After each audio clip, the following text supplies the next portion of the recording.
بص يا سيدي، كلنا بنكبر وبنعقل وبنتغير وبنتبدل، لأننا بنبقى خدنا اتجاهات واختيارات تودينا في سكك نتعلم منها حاجات ويتعلم علينا. بيحصل دروس نستفيد منها، لكن برضه بتأثر وبتغير فينا. بص لنفسك مثلا في المراية وشوف نفسك كده، هو ده نفس الشخص من 4 سنين؟ طب طلع صورك من على الموبايل وبص فيها شويتين. طب بلاش، ركز كده، هو نفس الشعر، هي نفس الابتسامة، نفس الوش، نفس العضلات، نفس حتى الستايل بتاع اللبس، ولا حتى نفس الشغف والطاقة اللي كانت موجودة من 4 سنين؟ طب لو بقوا 10 سنين، يا ترى هيبقى التغيير عامل ايه؟ أكيد هيبقى صادم وقوي بالنسبة لك.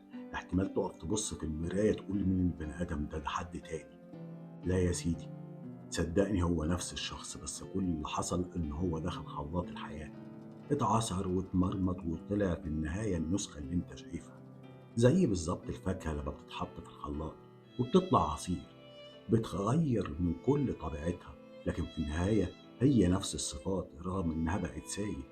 غيرك ممكن يمشي يبص لكوباية العصير ما يعرفش يميز الفاكهة دي إيه غير لما يدوقها.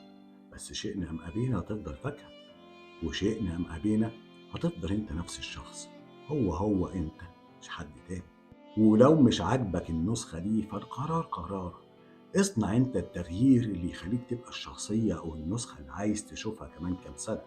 وبرضه ما تستغربش يوم ما تقابل صديق قديم كان مسافر ورجع ولقيته بنغير، وترجع تقول ايه ده، فين صاحبي بتاع زمان، فين العشرة؟ ما هو اصله يا سيدي التغيير احيانا بيجي الأسوأ، واحيانا بيمتص الشكل الفعلي للشخص.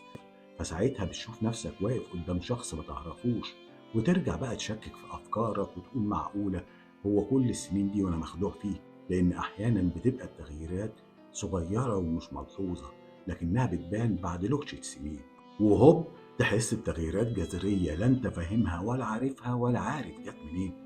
ناس كتير بتتفاجئ لما يقابلوا أصحابهم بتوع المدرسة أو أصحاب المنطقة القدام أو الكلية، يقف قدامهم ومبقاش عارف هو بيتكلم إيه.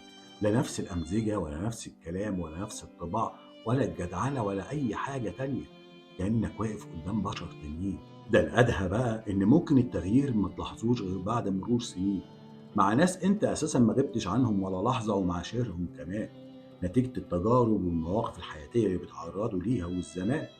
تيجي تقف تقول ايه ده، مش نفس الشخصية اللي انا كنت عارفها، ولا ده نفس الشخص اللي انا ارتبطت بيه، مش هي دي زوجتي اللي اتجوزتها من 7 سنين. اختلفت المشاعر والعواطف اللي كانت مقطعة بعضيها. ما هو اصل التغيير كان بيبقى بسيط يا صديقي، لكنه هو دوري ومستمر وبيتكون لغاية لما يبقى كبير، يتحول لكومة من التراب وقدامك ما انتش شايف الشخص اللي انت كنت مرتبط بيه. لان بمنتهى البساطة انت اللي غلطان، ما عملتش حساب لعامل الزمن اللي اسرع منك، وعينيك ما جابتش اول طبقه تراب كان ممكن سهل ساعتها تشيلها.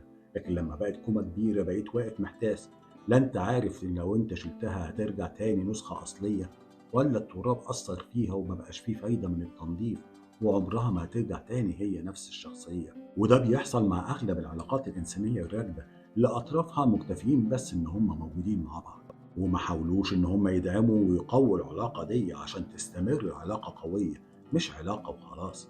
وأيا كان العلاقة، علاقة ارتباط، صحوبية، خطوبة، جواز، أب وأم والأبناء، الفتور اللحظي مع المدى البعيد بيتحول لخصام، لأن إحنا في الأصل بنتغير وكل شيء بيتغير هو كمان.